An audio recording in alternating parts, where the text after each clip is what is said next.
Is poverty forced on people? The truth you were never supposed to ask about. Let me ask you a strange question.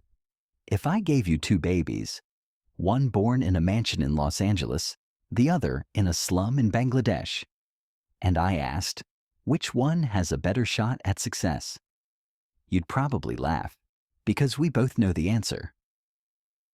The baby born in wealth has a head start, not just in money, but in health, in safety, in access, in time. That baby doesn't have to climb. He's already at the top of the staircase. So right from the beginning, we're not talking about a fair race. We're talking about two different worlds pretending to live on the same planet. That's the part people ignore. They say things like, everyone has the same 24 hours. No, they don't. Some people spend half their 24 hours just surviving, while others use theirs to build empires. So, is poverty forced on people? Let's dig deeper. Imagine being born in a neighborhood where you don't hear birds in the morning. You hear sirens. Where the corner store sells more alcohol than groceries. Where the most common ambition isn't to go to college. It's to stay alive. At age 7, you're not thinking about science fairs. You're watching your older brother get arrested. At age 10, you're not learning to code. You're figuring out how to avoid gang recruitment. At age 13, you're already exhausted. By the time you're old enough to understand how the world works, you're already carrying more emotional weight than most people do in a lifetime. Now picture someone telling you, if you just worked harder, you could be successful. Worked harder? You mean harder than waking up at 5 a.m. to help your mom get to her third job? Harder than pretending you're okay when your stomach is empty and your dad is gone? Harder than watching your dreams dissolve every time rent is due? This isn't about laziness. This is about systems, about generations caught in a loop, and about how some people never even get the chance to think about opportunity, because they're too busy trying to survive the day. But here's the twist. Some people do make it out. They beat the odds. They climb the mountain without ropes, without maps, without applause. They come from nothing and still choose to become something. And that's where the uncomfortable questions start. Because if some can escape, why not all? And now we step into the fire. Because while poverty is often inherited, sometimes it's maintained. Maintained by habits, by beliefs, by fear, by comfort in the familiar. There's a point where the system stops pushing you down, and you start holding yourself there, not on purpose, but out of exhaustion, out of trauma, out of thinking, what's the point? And sometimes, out of pride. Let me tell you a story. There was a man, grew up broke, really broke. He lived in a one-bedroom apartment with 5 siblings. No internet, no help, no future in sight. But he was obsessed with books. He would sneak into libraries just to read things no one around him understood.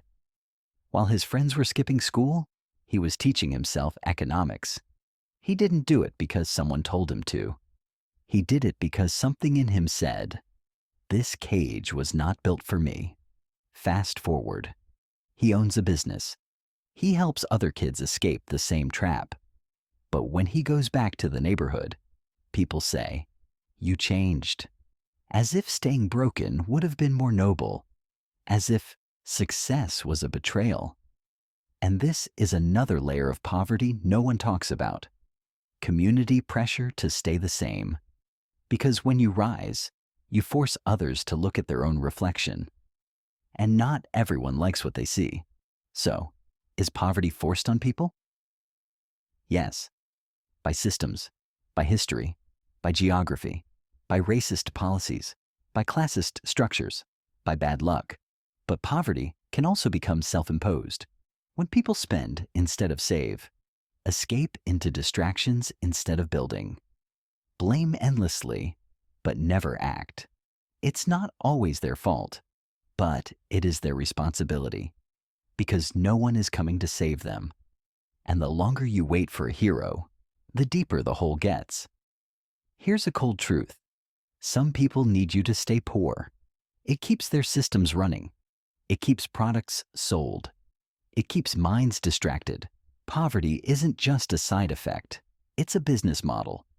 Entire industries depend on your fear, on your paycheck to paycheck cycle, on your addiction to comfort, entertainment, and quick dopamine hits. Because as long as you're busy surviving, you're not questioning. You're not innovating. You're not building. That's the game. And the second you wake up to it, everything starts to change. So what do? Do you keep playing along? Do you keep following rules written by people who never wanted you to win? Or do you step out of line?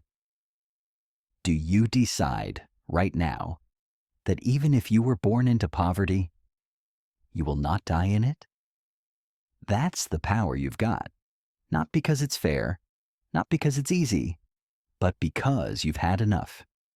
Enough being broke, enough blaming others, enough waiting for change instead of becoming it.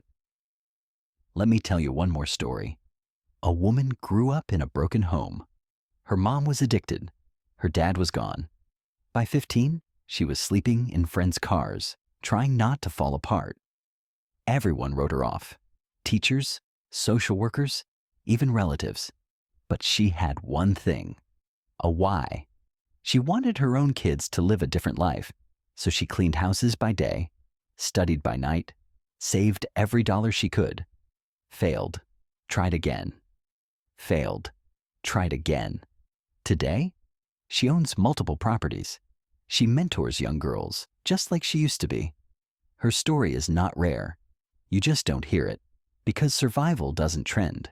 But these people exist, and if they can do it, so can you. So let's go back to the question. Is poverty forced on people? Yes, at first. Yes, by design. But at some point, it becomes a mirror, and you have to choose what to see. You can see a victim, or a warrior. You can see someone waiting, or someone rising. Because even in a rigged system, you are not powerless. You have decisions, you have grit, you have time. Even if it's stolen, you can steal it back. And most of all, you have a choice. Stay in the story they wrote for you, or write your own. You didn't choose where you started, but you sure as hell can choose where you finish. And maybe, just maybe, that's where real freedom begins.